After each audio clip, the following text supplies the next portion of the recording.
जन अधिकार यात्रा में शामिल साथियों को भगत सिंह स्टडी कॉर्नर चंडीगढ़ से मेरा सलाम।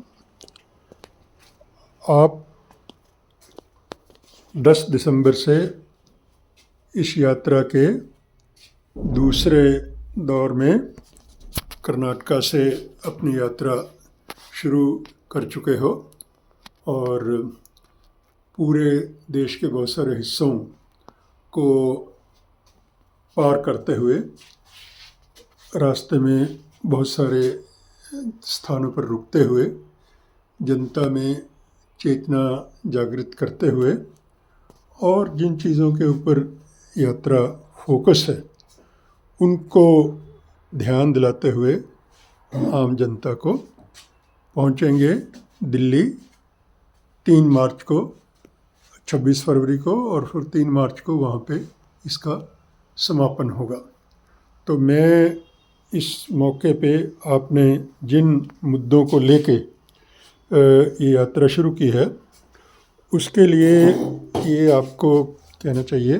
कि एक अभिवादन भेजता हूँ कि ये ऐसे मुद्दे हैं जो भगत सिंह को भी बहुत ज़रूरी लगते थे, जिनके बारे में खुद उन्होंने बहुत सारी रचनाएं भी, बहुत सारे लेख भी लिखे। जैसे आपने सांप्रदायिकता का मुद्दा लिया है, इसमें बहुत महत्वपूर्ण मुद्दा है और इसमें देश की हालत बहुत ही बुरी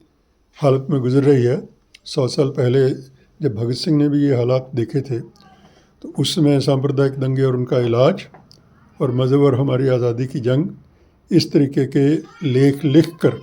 जनता को जागृत किया था। अब वो स्थितियां शायद पहले से भी कुछ बदतर हालत में हैं और उस बदतर हालात में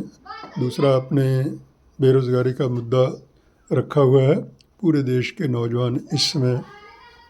औपनिवेशिक समय से भी बुरी हालत से गुज़र रहे हैं और देश में फाशिज़्म का भी खतरा लगातार बढ़ रहा है और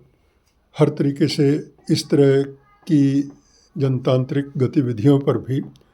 हर तरीके से अंकुश लगाए जा रहे हैं, इनको रोकने की कोशिश की जा रही है। तो ऐसे अवसर पे भगत सिंह की जो आवाज़ है और उस आवाज़ से ही अपने को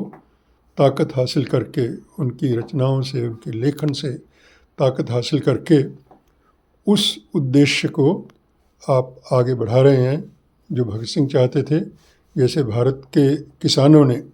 1.5 साल 2 साल लंबा संघर्ष करके इस औपनिवेशिक से भी बदतर शासन को शिकस्त दी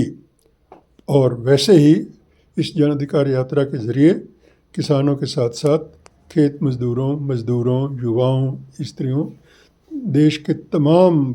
हिस्सों में ये यात्रा जाए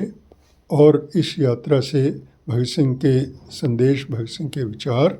और देश के ज्वलंत मुद्दों पर भगत सिंह का दिखाया हुआ रास्ता